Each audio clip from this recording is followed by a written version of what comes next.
Hi, I'm Bill O'Reilly. Thanks for watching us tonight. Chaos among liberals. That is the subject of this evening's Talking Points memo. In just a few moments, we will show you some nasty business. Liberals attacking liberals, trying to assign blame for the debacle in Massachusetts Tuesday night.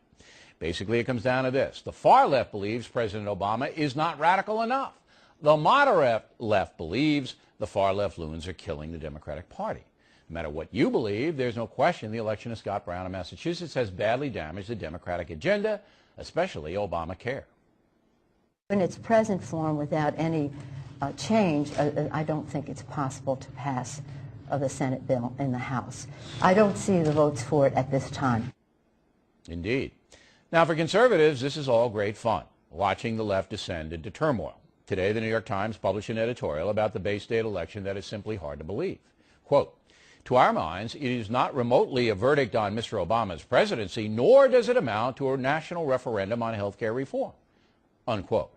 Well, our latest Rasmussen poll on the subject says just 38% of likely voters now favor Obamacare.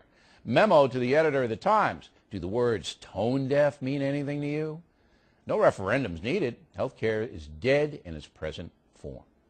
Also, Mr. Obama's entire presidency has been damaged. I mean, some Democrats believe the president's trip to Massachusetts actually hurt Martha Coakley. And the Times is telling us it's not a verdict on Mr. Obama's presidency? Are you kidding me?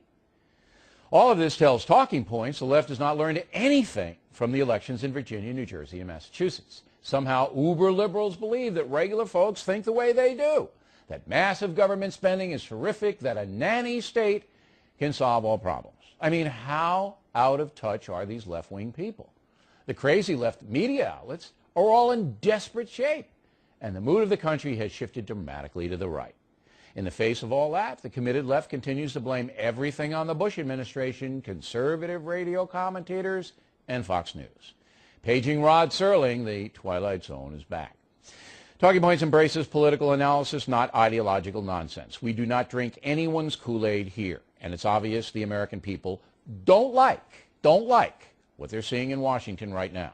And they are rejecting the left-wing media as well. President Obama should take note. We predicted all hell would break loose if the Republican won in Massachusetts, and that prediction is coming true. And that's a memo. Now for the top story tonight. To prove my point, I'm going to the videotape. Fasten your seatbelts.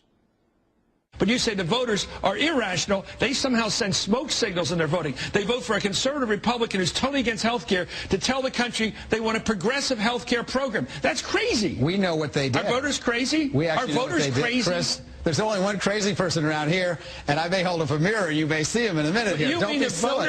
And in trying to accommodate guys like Joe Lieberman and Ben Nelson and Evan Bayh, they came up with watered-down Republican-light policies that were, frankly, less effective. Hello, smaller stimulus just for the sake of being smaller. Remember that? They had a choice between the public option candidate and kill it, and they voted to kill it. So how do you explain these voters were sending a message to Washington. They asked for change.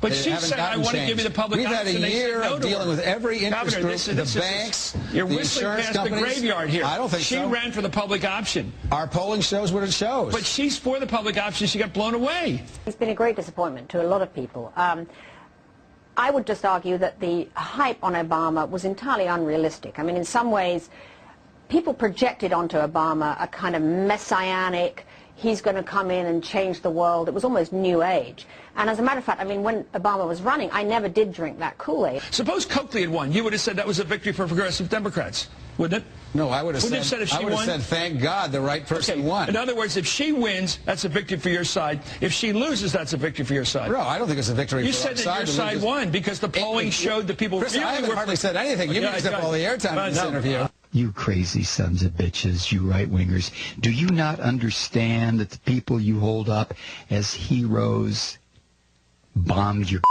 country? Do you not understand that Glenn Beck and Sean Hannity and Rush Limbaugh and Bill O'Reilly are as complicit of the September 11th, 2001 terror attack as any one of those dumbass 15 that came from Saudi Arabia? Don't you get that? So if you're Scott Brown, and he's listening to this program, he's learning from you that what he really ought to do is back a public option, because people, when they voted for him, were really secretly for the progressive position, not for him.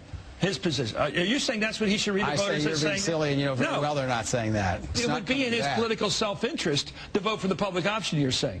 What I think we ought to do is look forward from this election. No, but you said the polling showed people were for the public option. I said what I said. This is silly. We're not getting it. No, you're being silly. You want to look forward. You're saying that no matter who wins an election, your argument wins. I saw Senator-elect Brown say he wants to play basketball with the president. First thing I thought of is, yeah, good. And let's see if the president can throw him an elbow under the hoop. And you think I interrupt? So what does that spectacle tell us? Well, here's one thing. There's no liberal message anymore. With the folks rejecting big government and the soft treatment of terrorists, there's nowhere for the far left to go. When Senator McCain lost to Barack Obama, you didn't see a lot of right-wing hand-to-hand combat. There was some bitterness, but conservatives did not generally turn on each other, with the exception of some crazy radio guys who make their livings in the gutter. So all in all, it's now midnight at the Oasis for the left.